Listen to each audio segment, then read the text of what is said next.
সর্ষে ক্ষেতের ভেতরে প্রচুর বেথু শাক হয়েছে। বেথু শাক তোলা শুরু করে দিয়েছি। শাকগুলো বেশি একটা বড় হয়নি, তবুও আমি একগোছা তুলে নিয়েছি। বাড়ি চলে আসছি এখন। বেথু শাকের শেকড়গুলো ফেলে দিয়ে শুধু শাকটা নেব। আমার শাকগুলো বাছা হয়ে গেছে।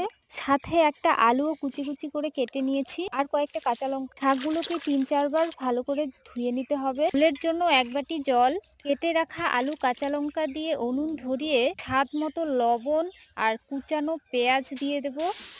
যখনই দেখবে ঝোলটা এরকম ফুটছে তখনই নামিয়ে নিতে হবে। এই উনুনে কড়া গরম হয়ে গেলে কালো জিরে, পেঁয়াজ হালকা ভেজে বেথু শাকগুলো দিয়ে দেব। এতগুলো শাক কমে একদম আর্ধেক হয়ে গেছে। শাক ভাজা হয়ে গেছে। ঝোল দিয়ে জল যখন টকবক করে ফুটবে বুঝে নিতে হবে নামানোর সময় হয়ে গেছে।